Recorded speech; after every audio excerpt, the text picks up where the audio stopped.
Hi, everyone. Welcome to episode 16 of the Future of Work show. For those of you who've been following our journey, ever since June, we've been having these conversations most weekends with people who have great expertise in an aspect of the future that's going to be relevant to all of us. Now, today's episode, I have a very, very special guest, another academic. I think we've had quite a few weeks with senior academics across the world visiting us. So my guest today is Professor Amit Joshi, who is joining us from IMD Switzerland. And we're going to be speaking about the future of marketing. What's the role that artificial intelligence is going to play in it? And what are the ethical challenges involved? So let me just bring him on.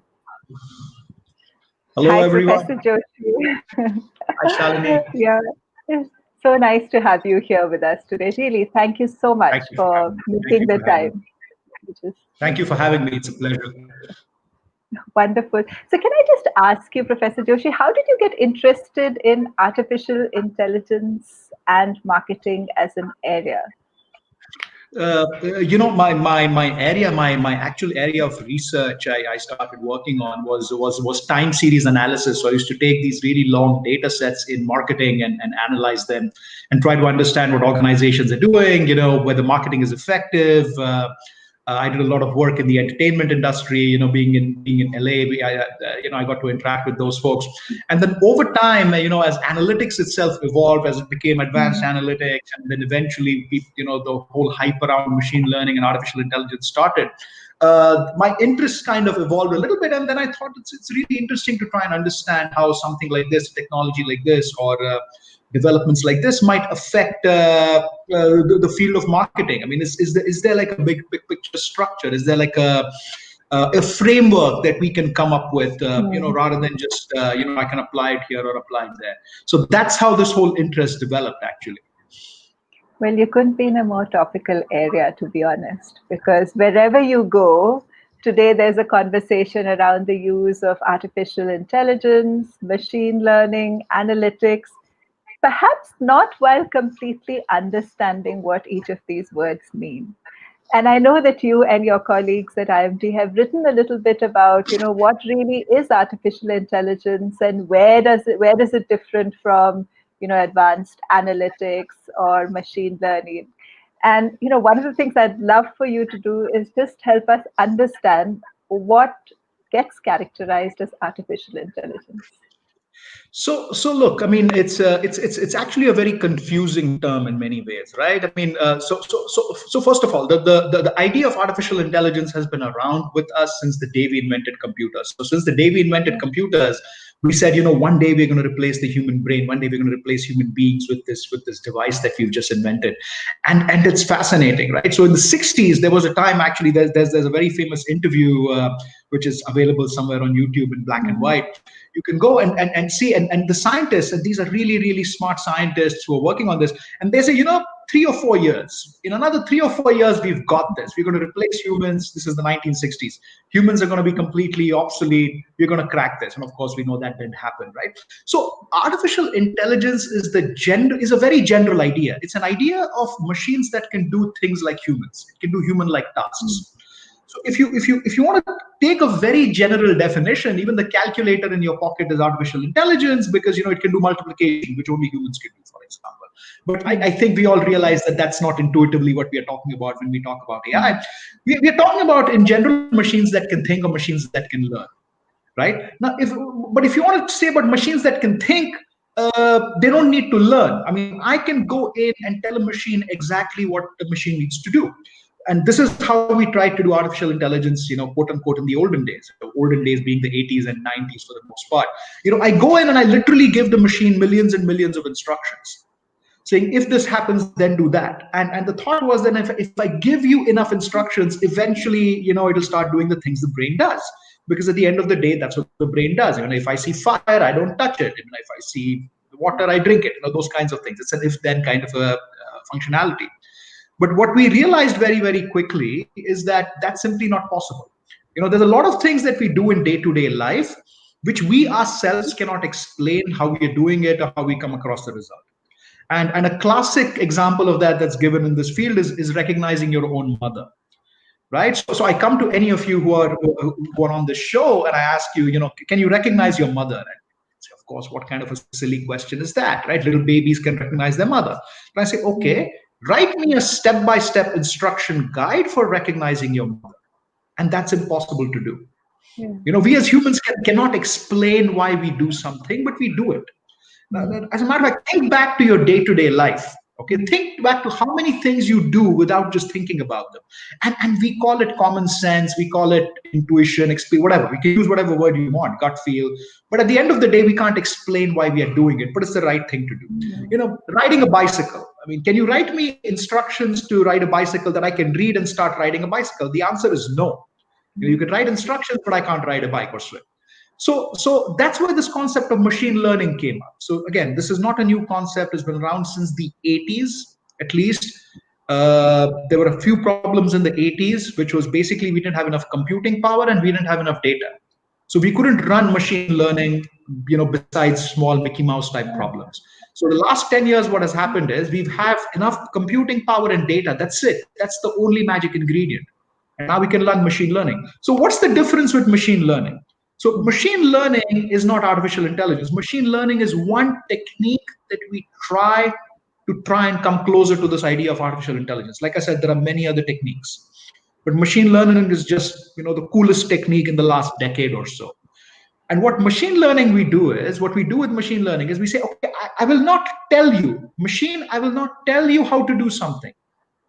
I will give you tons of examples and you will learn by yourself.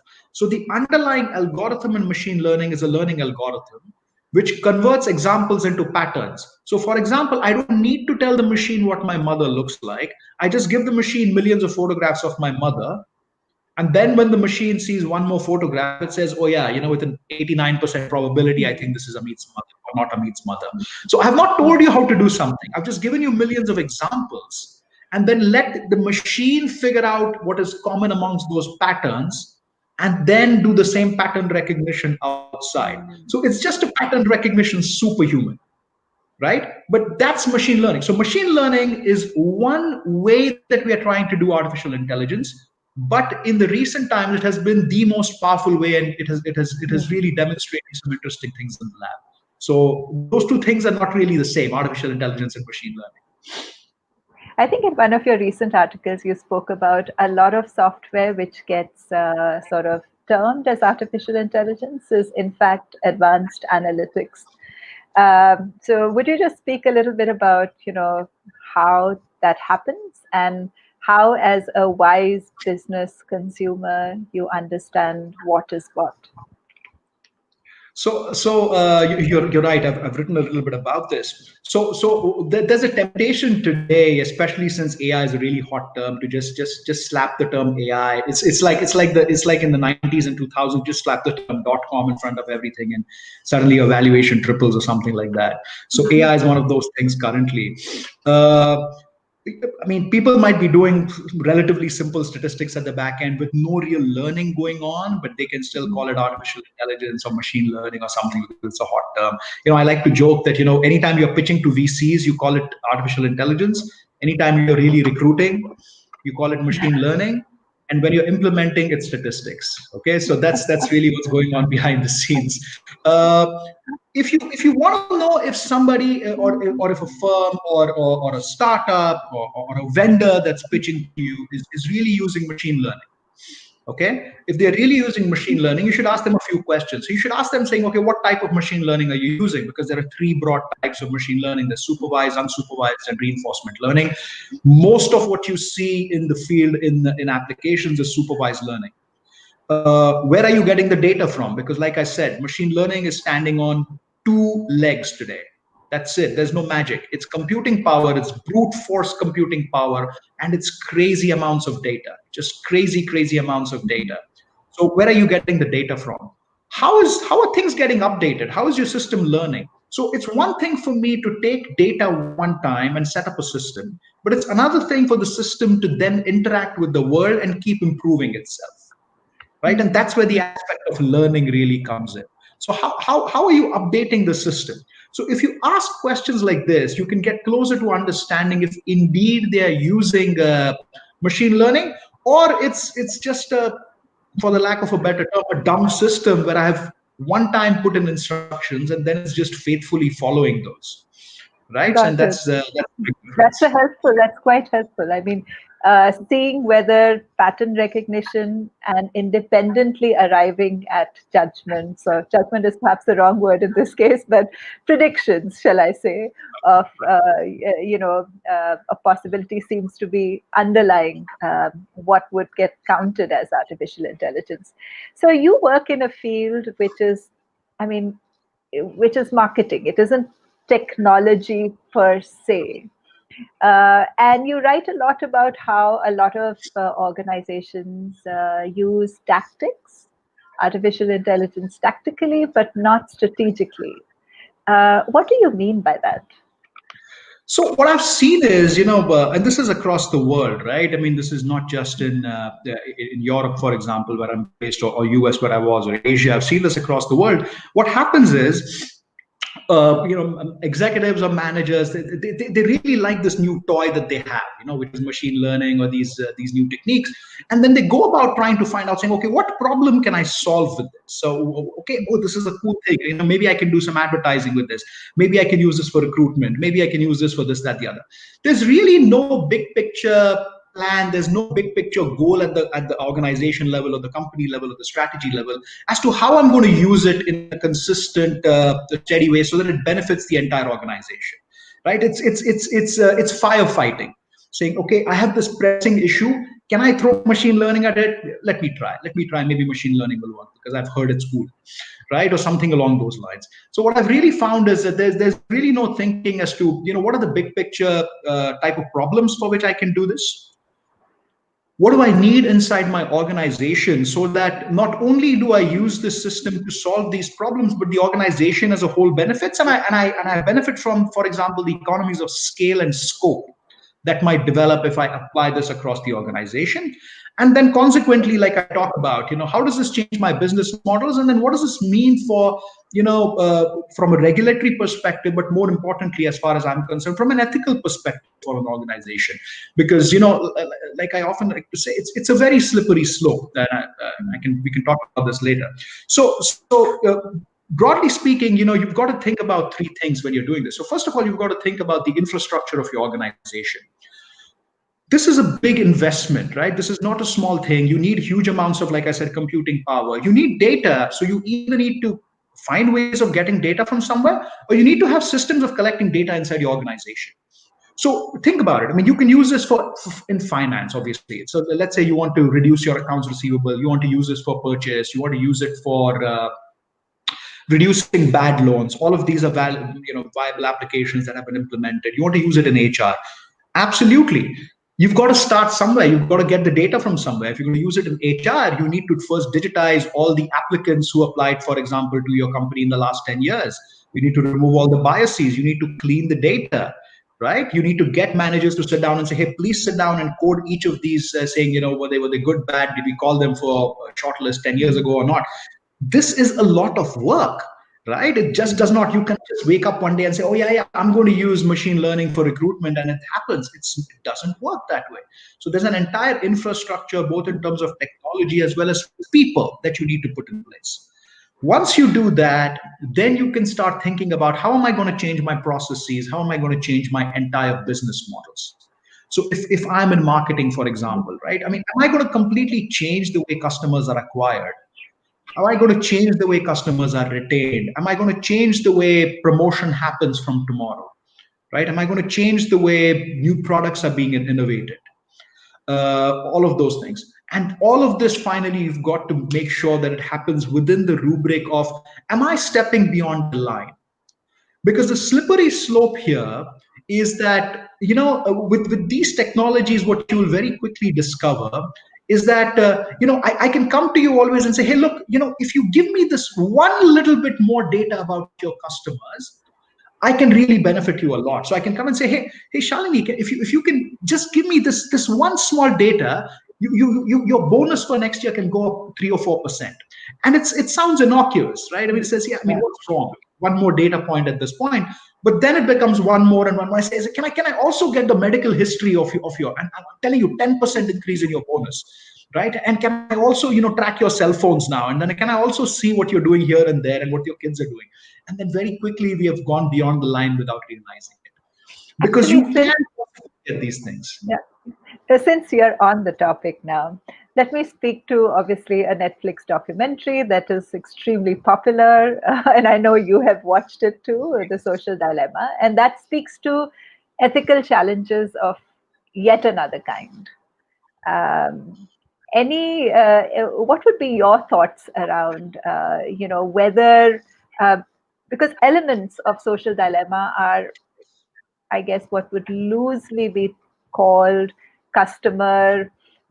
In that case, it's like how much time do you spend on that particular platform? So I'm not sure what the technical term is, but customer, shall I say, attention grabbing, for lack of a better technical word, which would also perhaps fall within the purview of maybe some of the kinds of questions that marketing looks at. So I'm wondering, what are your thoughts around, you know, the overreach that you just spoke about, and the implications of, and what even counts as overreach? Because in this case, you know, um, I think the lines are extremely blurred. What is, where is the ethical line? So wondering what your thoughts are around some of that. So there's two broad questions, and the second one is much tougher, and I'll get to that eventually.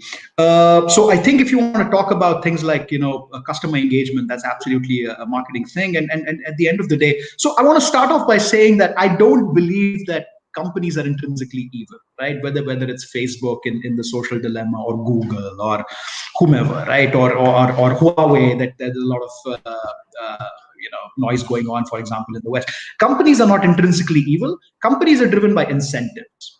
So if the incentive for Facebook is that, hey, if I keep you engaged for 5 minutes longer, then I can make 10 cents more off of you, and multiply that by the 1.8 billion people who visit my website every day. Then I will try to do that. I will try to keep you longer. And if keeping you longer means, feeding you stuff that is iffy, then that's, and what I'll do. I'm not doing it because I want to feed you iffy stuff. I'm doing it because that's how my incentives are aligned. At the end of the day, we are humans. We respond to incentives. So it's a very simple thing in that context. Uh, the trouble there is that now we are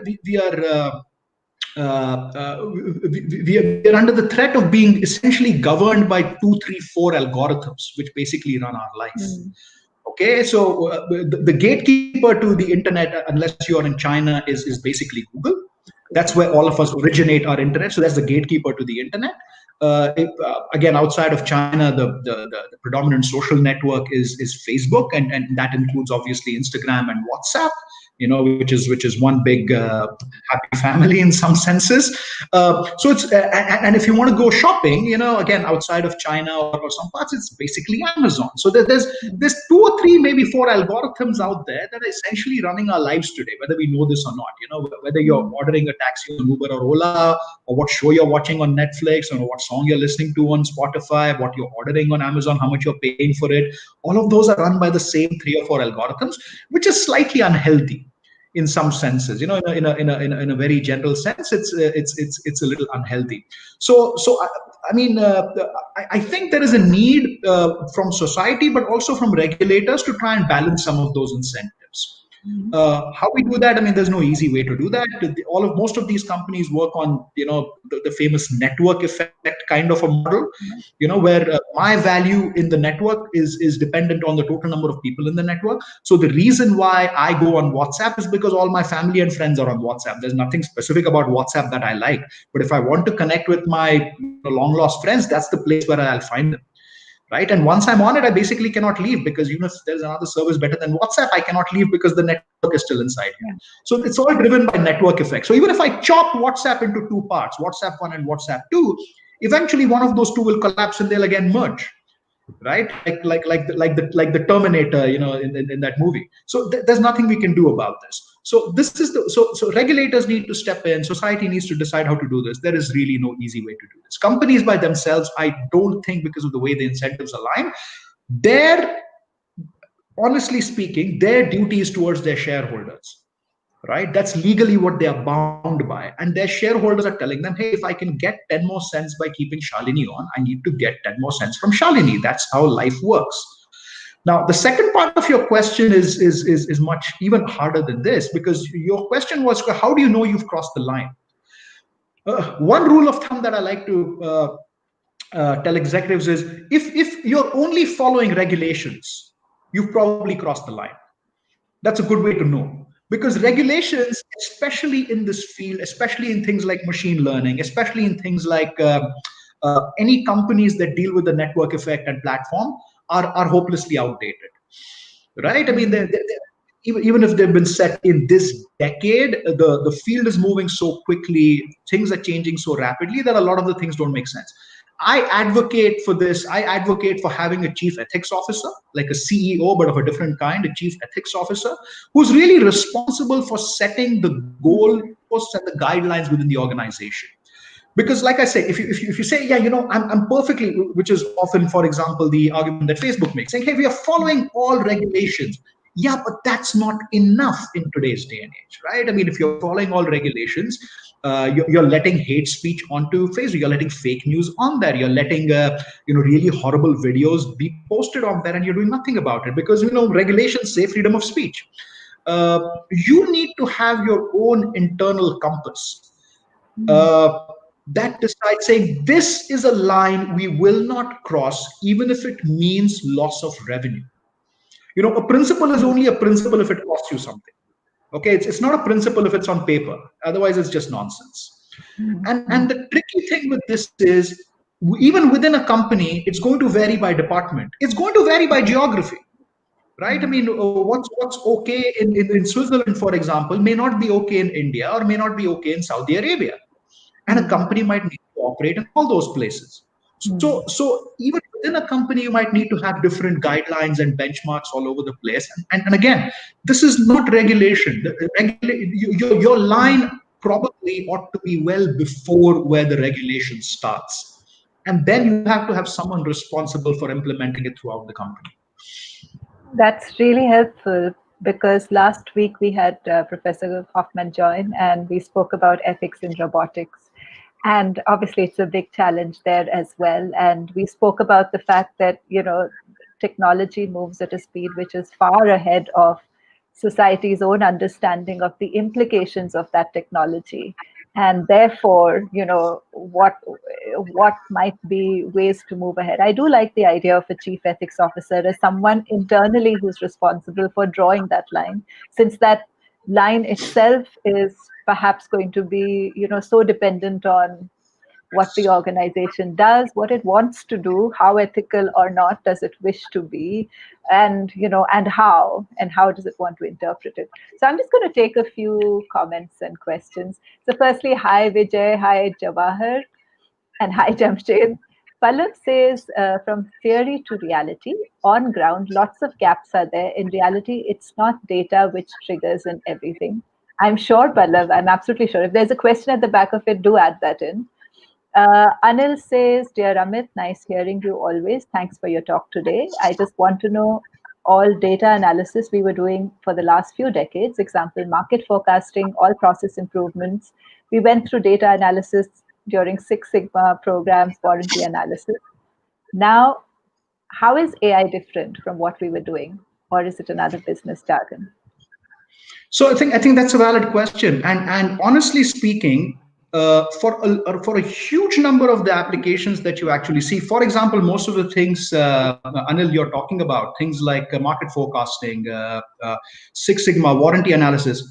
For that, AI is going to be used incrementally.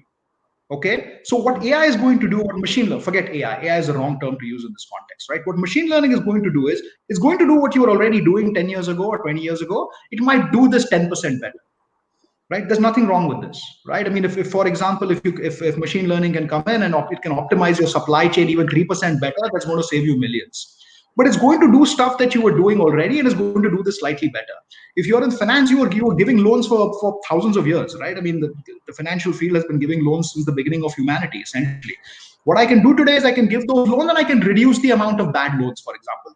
There's no rocket science. There is nothing new intrinsically about machine learning. Let us not forget that.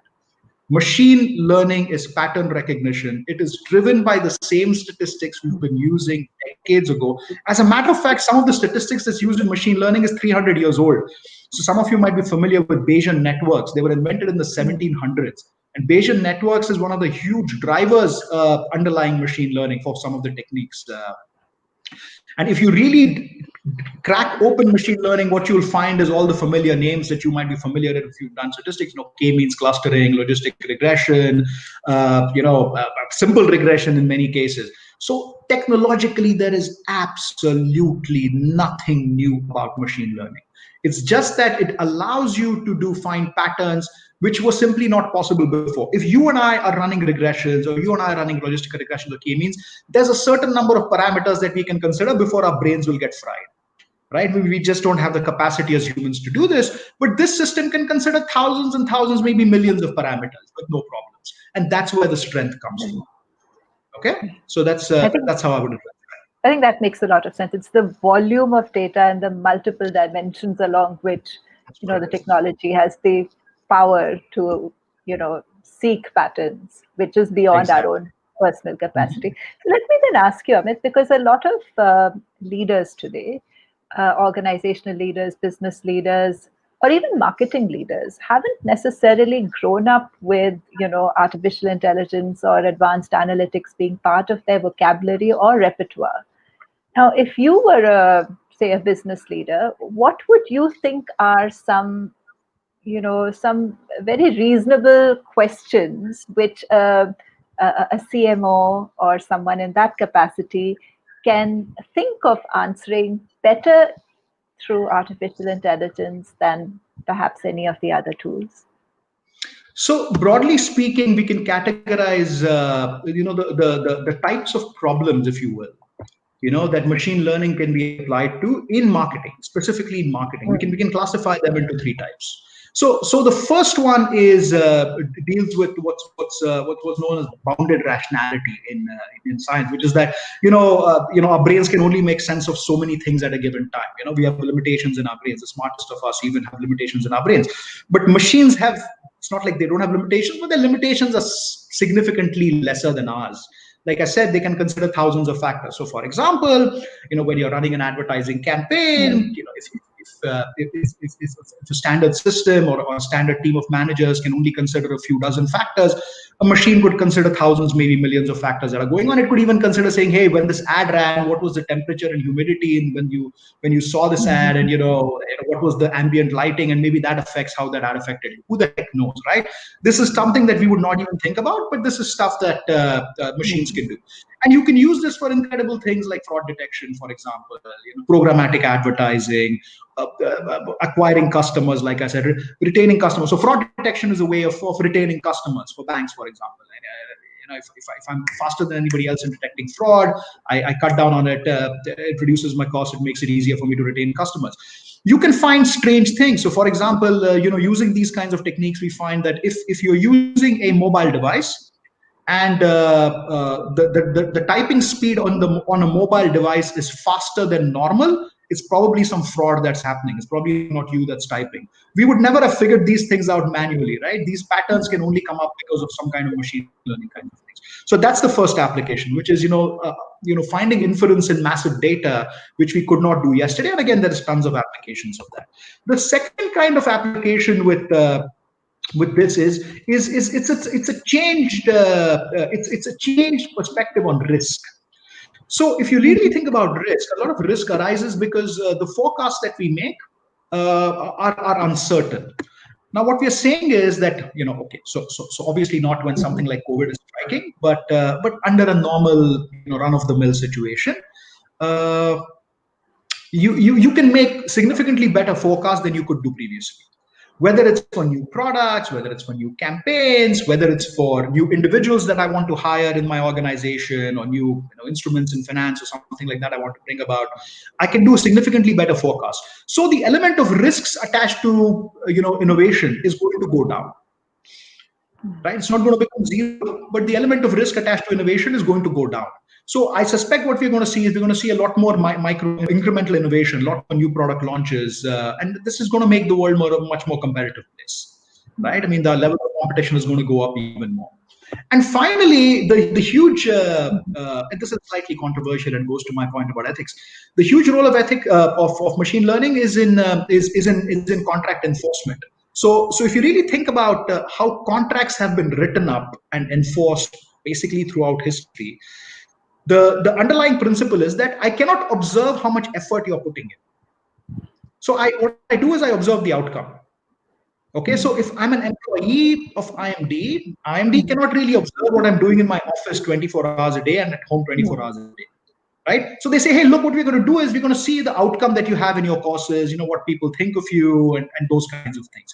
But we all realize that that's a very imperfect measure of what's going on, because I could be putting the effort and I could just be unlucky, or I could be doing nothing and I could be lucky, or whatever, many combinations of this. What machine learning allows us in some senses is it allows us to track effort. Okay, so let me give you an example. So there are already banks in China, for example, that are using the CCTV cameras that are present inside every bank branch on the planet, and they're using that to see the quality of the tellers. So I don't need to wait till the end of the year and survey customers to ask, saying, how was the service that you received from Amit? I can see live from the CCTV camera the kind of service that you're providing. And then I can have a machine learning algorithm in the background kind of tagging it. But so now I can start rewarding you based on the amount of effort you provide rather than the amount of outcome that you get.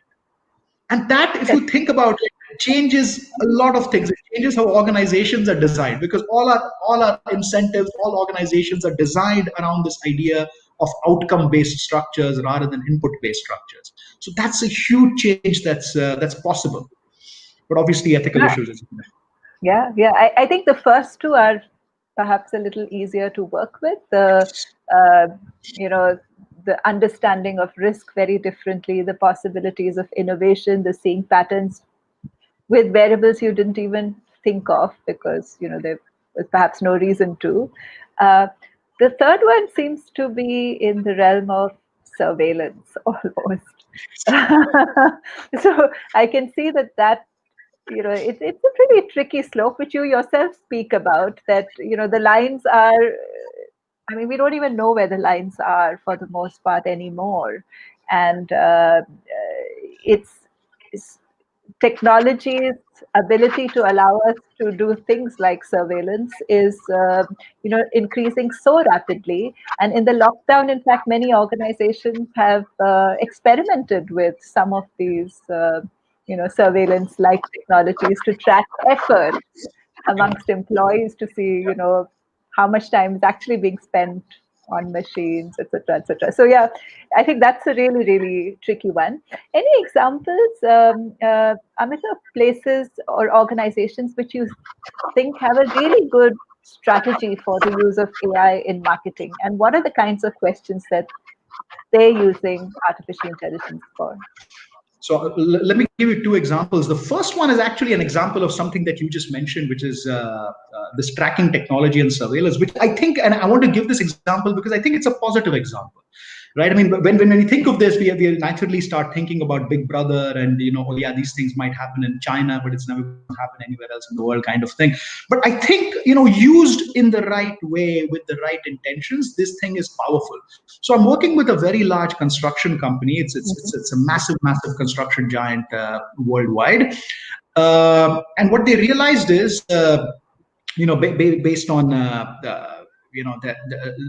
the research, they realized that on an average construction site, a worker walks about 4 miles per day. Okay, 4 miles per day, and a lot of the time they're going to pick up tools and equipment and going up and down and going this.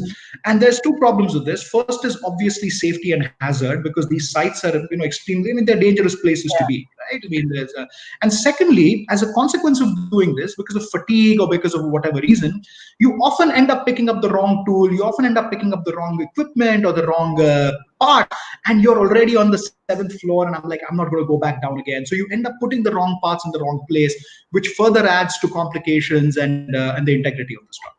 So what they did is they basically installed an app on the cell phones of the workers, which could not only track, how much they were walking, what they were doing, but also what kind of equipment they were picking up, and they could tag them.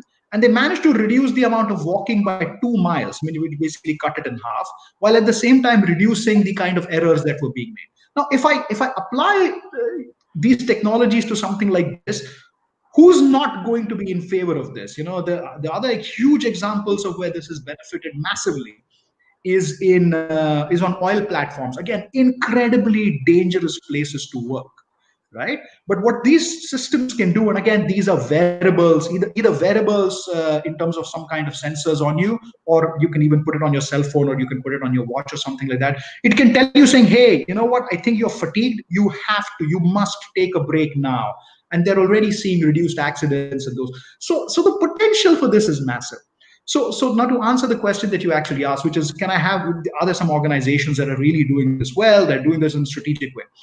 Uh, I don't want to talk about the usual digital giants, right? I mean, obviously, those people were born digital and they're doing a lot with these technologies. But a company that I really like in terms of applying this, and this is not a company that people usually think about when we're talking about machine learning or analytics, is actually Disney.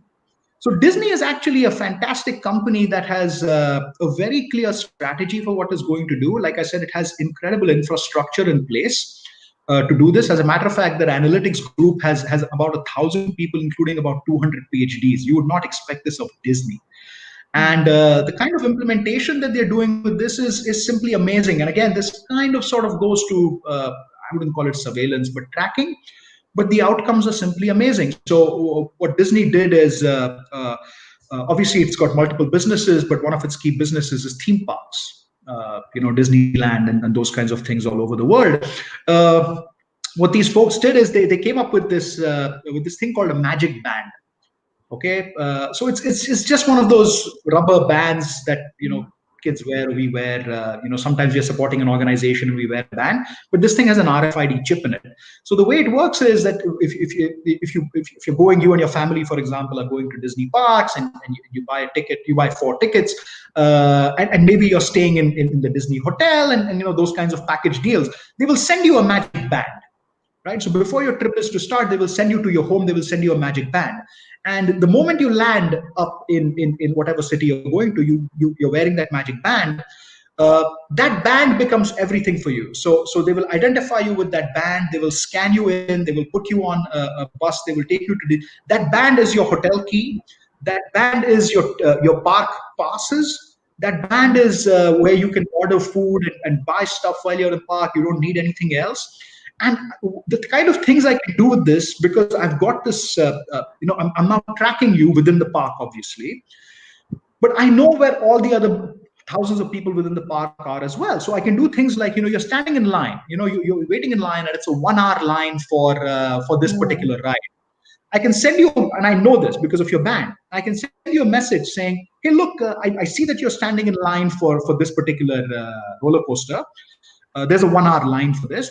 But just a 5 minute walk away, there is a roller coaster for which there's only a 20-minute line. Why don't you go to that roller coaster and come back, and I'll hold your place in line for you, right? So I'm increasing the utilization of the park without adding any more infrastructure.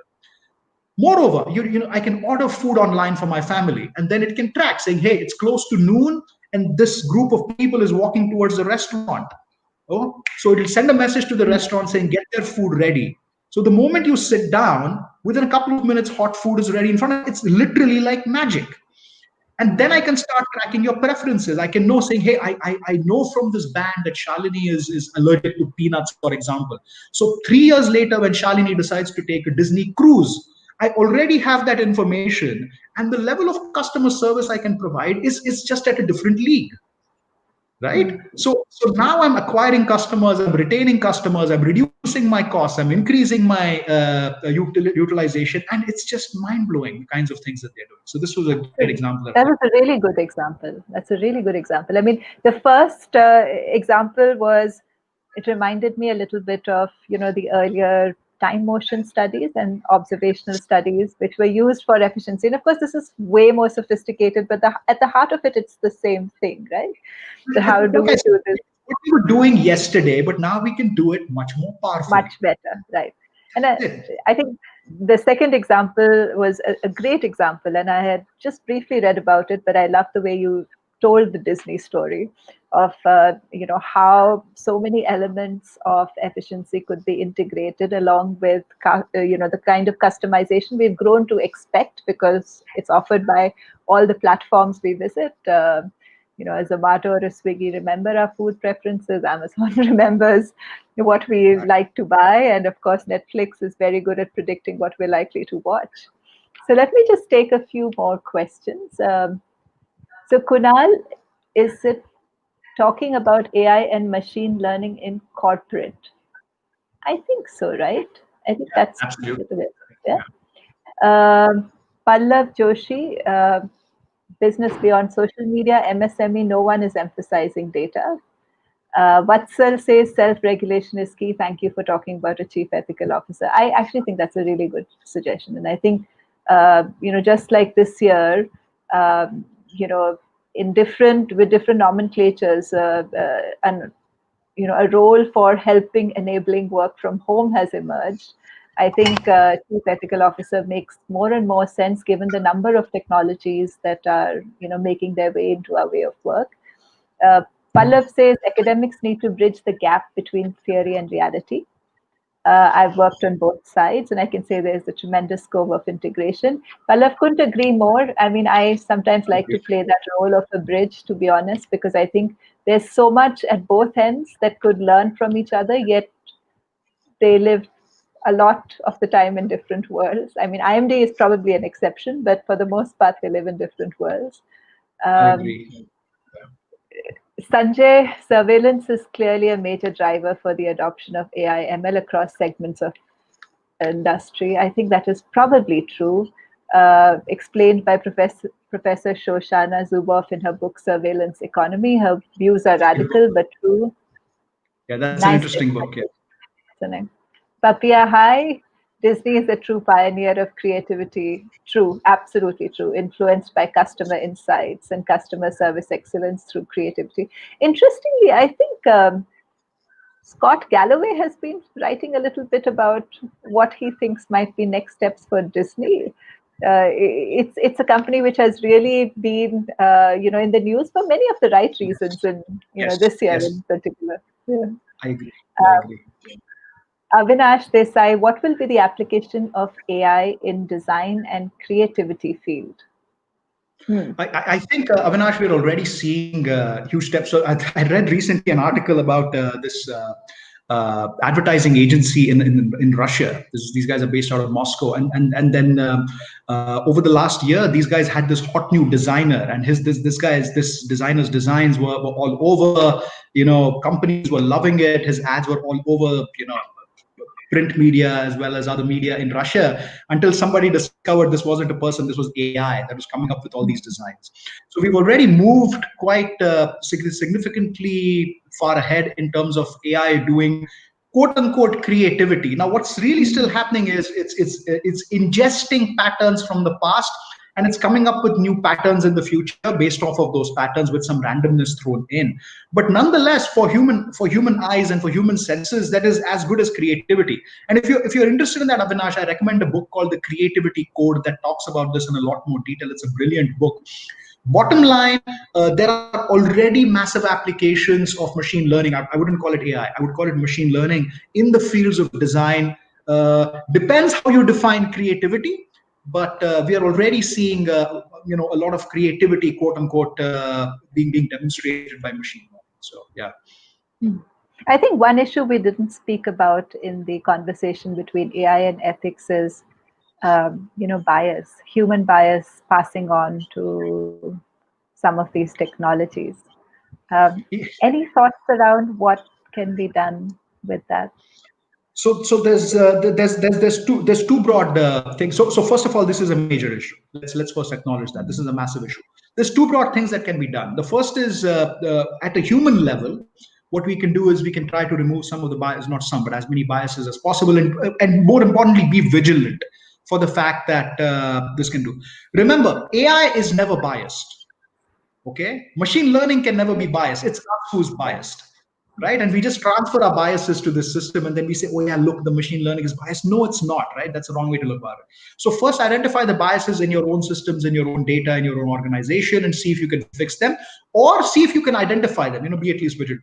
The second thing we are doing is, from a technological perspective, is can we come up with machine learning technology that can bypass humans? Right? Can they come up with some of these things on their own? And there are some examples of doing this. They've not been done at scale. They've not been done as much in the industry as we are seeing more so in the labs. But nonetheless, technologically, what we are trying to do is saying, hey, look, if I know that humans usually make a lot of mistakes, why do I need to depend on humans to learn what to do? Can I not learn myself? And there's actually an algorithm called self-play, which teaches machine learning to learn by itself, making its own mistakes and relearning and so on and so forth. This is within a field called reinforcement learning that we're trying. Have we seen massive applications of this already out in the field? Not yet, because this is extremely resource intensive. But we'll develop this, and hopefully, in this decade, we'll come up with applications. But broadly speaking, those are the two issues. But yes, bias is a massive issue with this. Yes. No, I think they're really good ways to look at it. First is just recognizing, and sometimes you can do something about it, sometimes you can't. But so long as you understand where the biases are, you can at least take some corrective action, whether it's in technology or in the humans, either way. And the second, as you said, are there other ways which don't incorporate human bias? So then, dear Shalini and Amit, all is well and great to hear from you. We have more opportunity, amounts of data required to analysis in the area of climate change, plant more trees. Thank you for that suggestion. Sanjay, Disney inspires every industry, and I cannot imagine anyone disliking Disney. Oh, well, you'll be surprised. You'll be surprised. Exactly. I was just going to Disney is say that. quite, You'll be yeah, surprised. Yes. it evokes extreme reactions, I would say. By the way, as a marketing person, I think that's a sign of a great brand. All great brands should evoke extreme reactions, right? Anytime I find a brand which everybody likes, I'm like, yeah, I'm not sure. But anytime a brand, I find people who say, I hate this brand. And a great example is Apple. You've got people who hate Apple. And I say that's a sign of a terrific brand, because now you're standing for something, that you really, really have a very crystal clear positioning, and you're standing for something. So I think that's actually it's a positive sign that some people hate Disney. But Yeah, anyway, yeah. true, true. Um Shantanu, logistic and transport industry. Can you please share some light? Any marketing related examples from logistics and transport? Absolutely. I Airlines, mean, perhaps? sorry, airlines? Yes, absolutely. Airlines in the good old days when we could actually fly.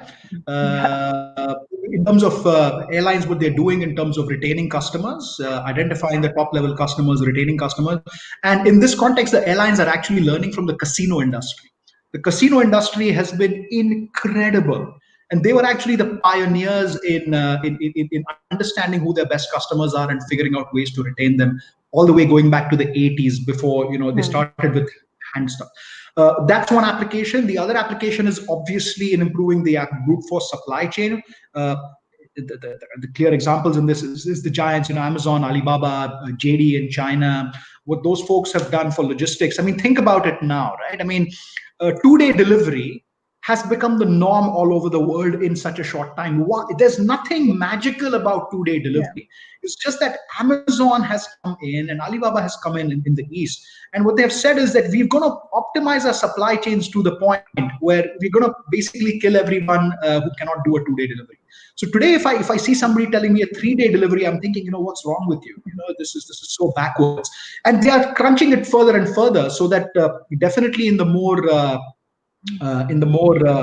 dense cities in the West, but I'm sure soon in the denser cities in India as well, you're going to have same day delivery, few hour delivery if it's not already started. I know it's it's there. already Yeah. started by some of those, and this is coming from small incremental changes in logistics, Shantanu. So this is, again, like I said, this is the same optimization we were doing 100 years ago, for example. But the power that we have now is allowing us to do these kinds of things. So the effect might only be 10%, 15%, but the impact is massive at the back end of something like this. So huge applications in there. That's a good example because my daughter, for instance, wanted a new chair. in her room. And she liked a chair, but they said 15 days delivery. So it was completely out. Like the moment she Out of saw the it, was question. like, okay.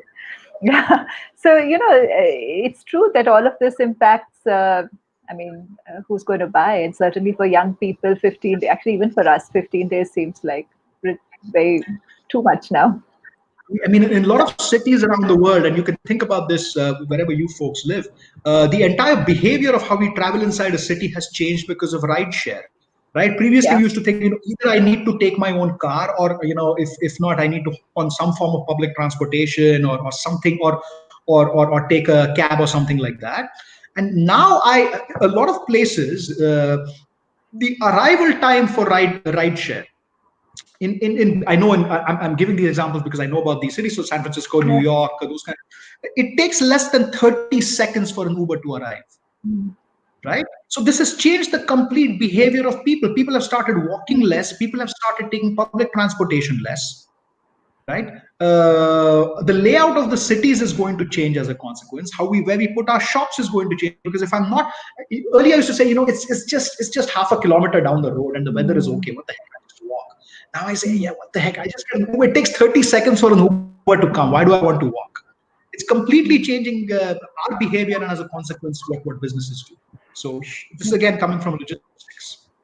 No, no, that's true. I think Uber and Ola in India really did change commuting behavior. Of course, this year is a completely different story because of COVID, and I think they must have lost a lot of business because people have been much more hesitant to take, shared rides. Exactly. Uh, so I think we're almost at the end of our time. I'll just see if there is any other question. Hi, Avinash.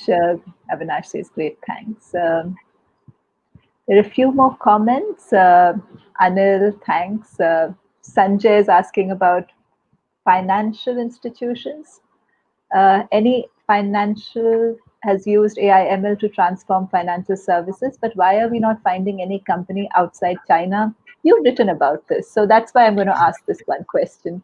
So, Sanjay, actually, Amit has written an article this year, if I'm not mistaken, about how there aren't as many examples outside China in Asia uh, of delivering scale of transformation. So, Amit, what are Yeah, your but thoughts actually, on that? this is true, because so what's happened is the Chinese giants have not been able to replicate their success outside.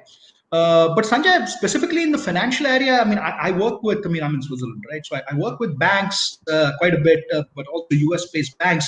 Uh, the kind of the machine learning application in those banks and the kinds of transformation is mind blowing. Let me give you one example. Goldman Sachs, right? So it's one of the world's biggest banks and one of the most powerful ones. And they're especially powerful in their investment banking division, or they used to be. So. And investment banking, I mean, if obviously you're in finance, so you'll know this. Is literally at the highest rung of finance in terms of in terms of the returns it gives to the banks, as well as the intellectual capital that's usually required to drive that particular field. So investment banking, well, within investment banking, so for example, things like IPOs, developing new IPOs. Goldman Sachs analyzed their IPO process. What they found is that they have 127 specific steps in their IPO process.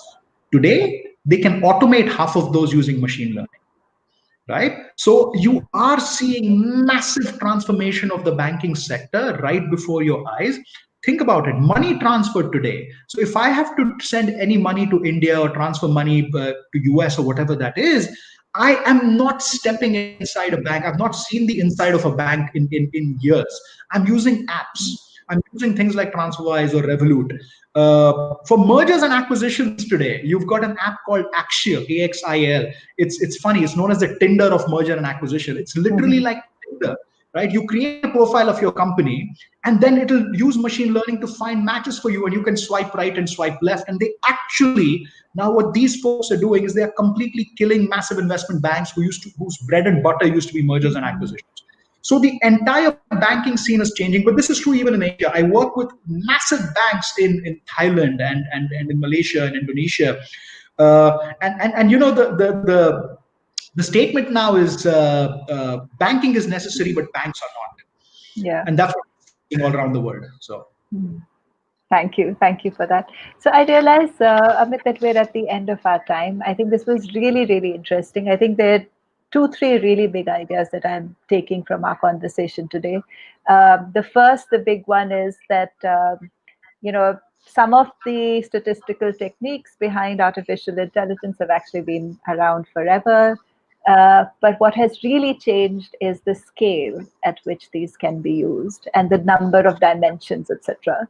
And I think that's really helpful because I think a lot of people do ask that what is new about this, and this helps answer what is new. And what is new is just the sheer scale at which you can use it, and therefore the things you can do with that kind of learning. I think it was really good the way you explained the difference between advanced analytics and AI as a tool, because I think a lot of these words are used almost interchangeably. It sort of means, in the universe of using technology to get insights from data, even if, how that technology works could be a little different. I think that was really, really helpful. I absolutely love the suggestion of a chief ethics officer, because I think we are going to see more and more ethical issues that are not going to be easy at all.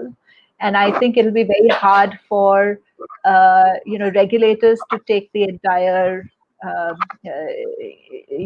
the entire responsibility of crafting that out. And regulators are likely to lag behind technology by quite a few years. So that's a big challenge.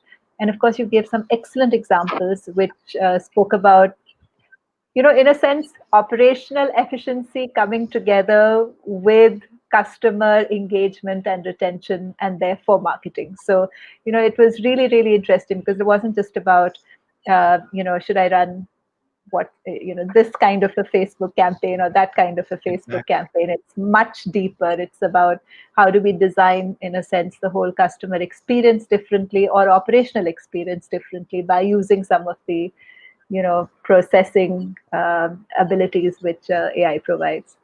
So thank you so much. That was really, really helpful. Shalini, thank you so much. It was a pleasure being here. Thank you for giving me the opportunity. Thank you, everyone, for your questions. It's really nice to be stimulated by wonderful questions, and hope to see you folks around. Thank you so much. Thank you. Thank you.